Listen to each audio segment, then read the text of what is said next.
오늘 말씀의 제목은 총리 요셉의 통치입니다. 어제 본문에서 바로 왕은 한 죄수로부터 이제 꿈 해석을 듣습니다. 꿈 해석은 충격적이었죠. 7년간의 풍년이 임할 것이라는 소식은 참 좋은 일이었지만 이어질 7년의 흉년으로 나라가 망하게 될 것이라는 것은 쉽게 받아들일 수 없는 이야기입니다. 하지만 이 왕 앞에서 히브리 죄수는 그저 꿈을 해석하는 것만 하는 것이 아니라 대안을 말하죠.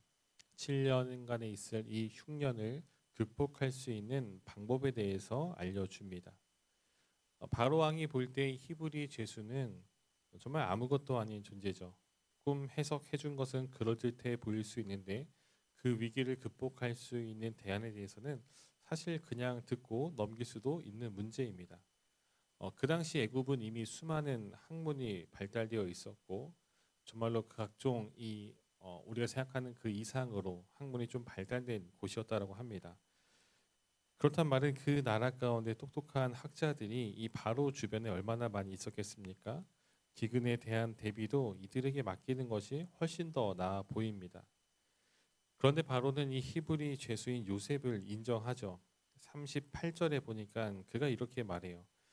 바로가 그의 신하들에게 이르되 이와 같이 하나님의 영에 감동된 사람을 우리가 어찌 찾을 수 있으리요 하고, 그러니까 너와 같이 하나님의 영에 감동된 사람을 내가 이전에 본 적이 없다라고 지금 말하고 있는 겁니다.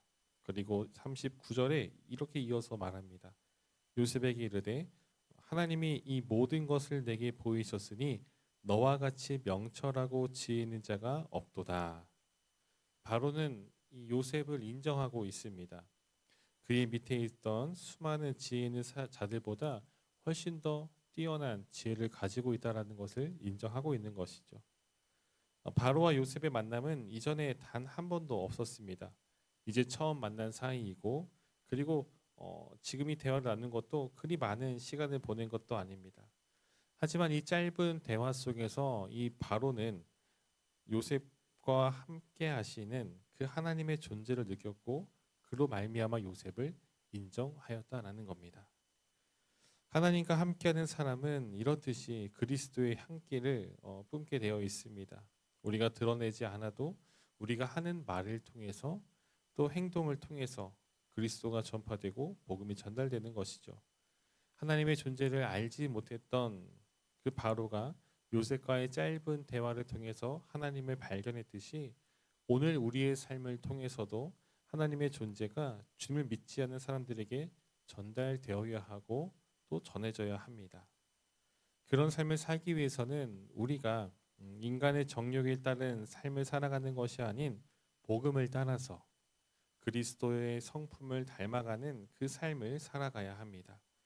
그렇게 될 때 오늘 바로가 하나님의 존재를 느끼고 알았듯이 우리의 삶에도 이러한 일들이 일어나게 될 것입니다. 이 모습이 우리 모두의 삶 가운데 나타나기를 간절히 소망합니다. 다음으로 생각해 볼 것은 이 요셉의 정체성입니다. 바로 왕은 이 요셉을 총리로 임명하고 그리고 애굽식 이름을 그에게 부여하죠. 그리고 더 나아가서는 그 나라의 또한 그 제사장의 딸을 중매해서 결혼까지 시키는 모습을 보이고 있습니다. 즉 이것은 히브리 사람이었던 이 요셉을 애굽 사람으로 이렇게 신분을 변하게 하는 것이죠. 과거 일본이 조선을 식민 통치할 때에 이 일본과 조선을 하나로 한다는 이 내선 일체 정책의 일환으로 창씨 개명을 시행했습니다. 그러니까 일본식으로 이름을 다 바꾸게 한 것이죠. 학교에서도 조선말은 금지했었고 그리고 곳곳에 신사를 세워 천황 숭배도 하게 만들었습니다.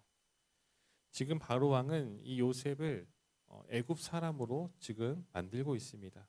단순히 총리로만 임명한 것이 아니라 그의 이름도 바꿨고 그리고 이 제사장, 이 고대 국가에서 제사장의 역할이 얼마나 크고 높습니까?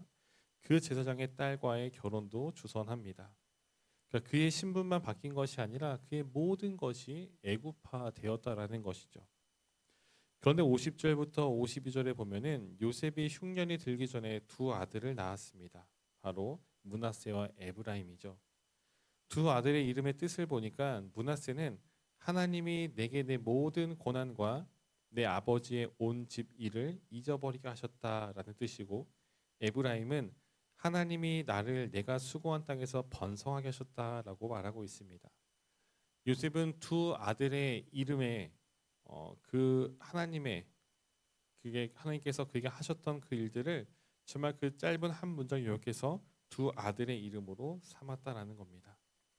비록 지금 그가 살고 있는 것은 애굽이고 쓰는 말도 그의 이름도 다 모두 애굽식으로 변경되었지만, 하지만 그는 그의 정체성이 무엇인지, 그가 믿는 분이 누구인지를 명확하게 알고 있었습니다. 그리고 그것을 잊지 않기 위해서, 그리고 그것을 그의 아들들과 후세에도 계속해서 알려주기 위해서 그 아들들의 이름에 그 뜻을 담아서 지은 것입니다. 우리도 우리의 정체성이 무엇인지, 우리의 정체성이 어디에 있는지 끊임없이 살펴보아야 합니다. 나는 하나님의 자녀라는 이 사실을, 하나님은 우리의 아버지이시고 늘 우리와 함께 하시는 분임을 기억하며 하나님의 자녀다운 삶을 살아가는 모습이 있기를 간절히 소망합니다. 마지막으로 생각해 볼 부분은 요셉을 통한 하나님의 구원 계획입니다. 53절 이하에 보면은 이 요셉이 해석한 대로 하나님께서 계시하신 대로 7해의 풍년이 그치고 이제 흉년이 시작합니다. 많은 백성들이 굶주림으로 인하여 부르짖으며 양식을 구합니다. 요셉은 창고에 쌓아둔 곡식을 풀어서 굶주린 백성들이 그 곡식을 구입할 수 있게끔 하죠. 문제는 애굽만이 아니라 그 주변 나라에도 이 기근이 임했다라는 겁니다. 특별히 57절에 보면은 각국 백성도 양식을 사려고 애굽으로 들어와 요셉에게 이르렀으니 기근이 온 세상에 심함이었더라라고 말하고 있습니다. 애굽은 거대한 제국이었기 때문에 그 안에 속해 있던 백성이 얼마나 많이 있겠습니까? 그뿐 아니라 그 주변의 나라들도 기근에 시달리고 있습니다. 요셉의 지시로 창고에 쌓아둔 곡식은 애굽 백성들뿐만 아니라 그 주변 주변 나라의 백성들도 살리고 남음이 있었습니다. 하나님이 함께 하심으로 형통한 자가 되었던 요셉을 통해 애굽의 수많은 사람들과 주변의 수많은 사람들이 기근에서 구원을 받습니다. 요셉 한 사람을 통해서 수많은 사람들이 구원을 받은 것이죠. 사실 우리가 알다시피 요셉은 특별한 사람이 아닙니다. 그는 야곱의 장남이 아니라 11번째 아들이었고 애굽 땅으로는 팔려와서 노예가 되었고 더 나아가 그는 죄수였습니다. 어떤 전문적인 교육을 받은 적도 없었고 애굽 사람들이 보기에 그는 그들과 똑같은 애굽 사람이 아닌 이방인이었습니다. 하지만 하나님은 그런 요셉을 택하셔서 그와 함께 하셨고 그를 통하여 수많은 사람들을 죽음의 위기에서 구원해 주셨습니다. 하나님은 결코 완성된 사람, 잘난 사람, 뛰어난 사람만 쓰시는 분이 아닙니다. 장남이 아니어도 괜찮고 신분이 낮아도 괜찮습니다. 다른 사람들과 비교했을 때 무언가 뛰어난 것이 없어도 괜찮습니다. 중요한 것은 하나님께서 함께 하시는 것이고 또 하나님께서 쓰시는 것입니다. 오늘 우리를 통하여서도 이러한 일들이 일어나기를 소망합니다. 세상의 눈으로 볼 때는 우리가 특별한 것이 그와 그 조금도 없는 사람이라 할지라도 하나님께서 우리와 함께 하시고 우리를 쓰시기에 오늘 우리의 삶에도 우리를 통한 하나님의 놀라운 일들이 일어나게 됩니다. 이 사실을 믿으며 오늘 하루도 주님 안에서 또 주님과 동행하는 삶을 살아가는 우리 모두가 되기를 주님의 이름으로 간절히 축원드립니다.